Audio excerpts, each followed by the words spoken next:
6 شهور، والراجل اداله فرصه واداله فرصه تاني واداله فرصه اخر معاك كان امبارح لكهرباء. انت بتتكلم إيه؟ لحد الان ما زلت بقول الدوله مع الاهلي والاتحاد مع الاهلي والحكام مع الاهلي. بيسرق البطولات، ده مش نادي بطولات، ده بيسرق البطولات. وانا مبسوط ان هو كسب، اقسم بالله انا مبسوط ان هو كسب. تيشيرت الزمالك شرف لاي حد يلبسه، مش اي حد يشجع الزمالك.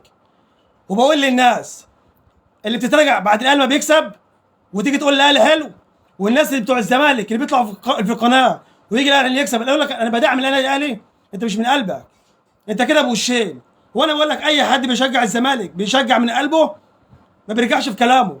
هات له واحد زملكاوي قال رايه في النادي الاهلي ورجع فيه، ما حدش يرجع في كلامه مهما يتوقف، برضه هيرجع يلعب تاني، مش هيتوقف.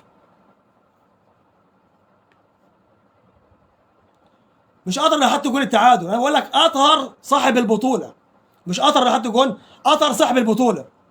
لا على فكره انا مبسوط مبسوط اقسم بالله، عشان اعرفكم ان الراجل لعب والراجل موقوف ولعب وخد، بياخد حق مش حقه. انت الوداد لو رفع عليك قضيه الوداد هياخد منك البطوله.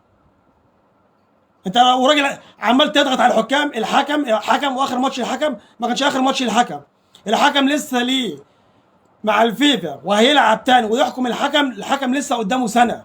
اللي بيقول اخر ماتش دي انا عايزك تضحك وتكون مبسوط. السرقه بتكون حلوه، بتسرق البطوله بيكون حلو، انا مش زعلان.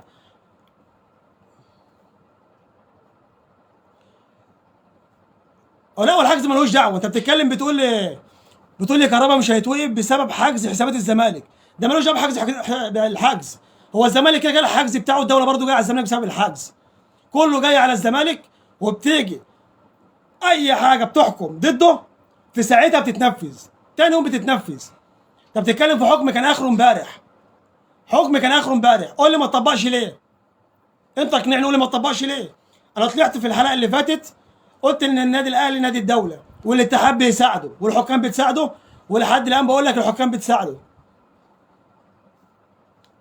لا انا مش زعلان، انا مبسوط عشان اثبت للناس